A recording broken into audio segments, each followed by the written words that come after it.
الحمدللہ رب العالمین والصلاة والسلام علی رسولہ النبی الکریم۔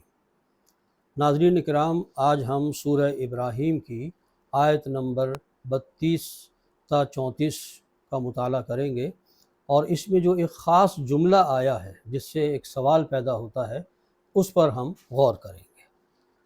اللہ تبارک و تعالیٰ کا ارشاد ہے، اعوذ باللہ من الشیطان الرجیم، بسم اللہ الرحمن الرحیم۔ اللہ الذی خلق السماوات والارض وانزل من السماء ماء۔ اللہ وہی تو ہے کہ جس نے آسمانوں اور زمین کو تخلیق کیا اور آسمان سے پانی نازل فرمایا، فاخرج به من الثمرات رزقا لکم، اور اس کے ذریعے سے پھل اور رزق برآمد فرمائے تمہارے لیے۔ وسخر لکم الفلک لتجری فی البحر، اور اس نے مسخر کیا تمہارے لیے کشتیوں کو، سمندر کے جہازوں کو، تاکہ وہ تمہیں سمندر میں اس کے حکم سے لے کر چل سکے۔ وسخر لکم الانہار، اور اس نے تمہارے لیے نہروں کو مسخر فرما دیا۔ وسخر لکم الشمس والقمر، اور اس نے تمہارے لیے سورج اور چاند کو بھی مسخر کر دیا، یعنی کام میں لگا دیا ہے، دائبین کے جو ایک دستور کے مطابق ایک لگے بندھے راستے پر چلے جا رہے ہیں۔ وسخر لکم اللیل والنہار، اور تمہارے لیے اس نے دن اور رات کو مسخر کر دیا ہے، یعنی یہ سب چیزیں تمہاری زندگی کو سازگار بنانے کے لیے اس نے تمہارے لیے پیدا فرمائی ہے۔ آگے فرمایا وآتاکم من کل ما سألتموہ، اور اس نے تمہیں وہ سب کچھ عطا کیا کہ جو تم نے اس سے مانگا۔ یہ ہے وہ جملہ کہ جو قابل غور ہے۔ ہمیں چاہیے کہ ہم قرآن حکیم پر غور و فکر بھی کریں۔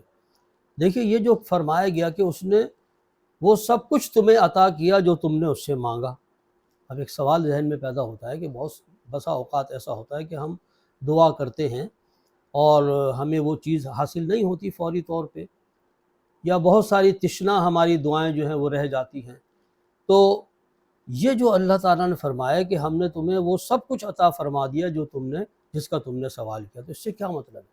اس سے مراد یہ ہے، ایک دعا تو وہ ہوتی ہے کہ جو زبان قال سے کی جاتی ہے، انسان بس دست بدعا ہوتا ہے اللہ کی جناب میں، ہاتھ اٹھا کر جو ہے اس سے دعا کرتا ہے، ٹھیک ہے۔ ایک دعا وہ ہے جو زبان سے ادا کی جائے، اور ایک دعا ہے جو زبان حال سے ہوتی، جس میں الفاظ اور کی ادائیگی نہیں ہوتی، بلکہ ہمارا جو وجود ہے وہ جو تقاضے کرتا ہے، اس کے جو تقاضے ہیں فطری طور پر، یہاں وہ مراد ہے کہ ہم نے جو تمہیں وجود بخشا، اس وجود کو ایک سازگار ماحول اور ایک بہترین زندگی گزارنے کے لیے جو ماحول ضروری ہے، وہ ہم نے تمہارے مانگے بغیر تمہیں عطا فرمایا۔ دیکھیے نا، جب انسان دنیا میں آتا ہے اس کو بہت ساری چیزوں کی ضرورت ہے، اس کو آکسیجن بھی چاہیے، اس کو پانی بھی چاہیے، اس کے جسم کا جو نظام ہے وہ بھی رواں دواں ہونا چاہیے۔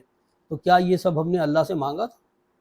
زبان قال سے تو نہیں مانگا، ہاں، لیکن ہمارے وجود کے جو تقاضے تھے، ہمارا جو وجود ہے وہ اس دنیا کے اندر کس طریقے سے بہترین طریقے پر اور سازگار ماحول میں جو ہے پروان چڑھے، اس کے لیے اللہ تعالیٰ نے وہ ساری چیزیں جو اس جسم و جان کی تقاضے تھے ان کو پورا فرما دیا بغیر ہمارے طلب کیے ہوئے۔ گویا کہ زبان حال سے ہمارے وجود نے جن چیزوں کا مطالبہ کیا، اللہ نے وہ سب پورے فرمائے۔ یہ مراد ہے وَآتَاكُم مِّن كُلِّ مَا سَأَلْتُمُوهُ، ہم نے سب کچھ تمہیں وہ عطا کر دیا کہ جس کا تم نے سوال کیا، یعنی تمہارے جسم و جان اور وجود نے جن چیزوں کی اس کو ضرورت تھی، تقاضا تھا، وہ ہم نے سب پورا فرما دیا۔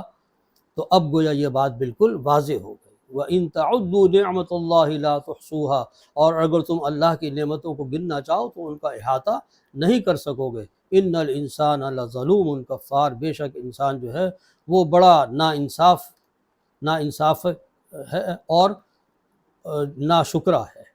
یہ قرآن حکیم کا بیان ہے۔ تو اس سے ہمیں پتہ چلا کہ یہ جو جملہ ہے یہ بڑا معنی خیز ہے۔ وآخر دعوانا الحمد للہ رب العالمین۔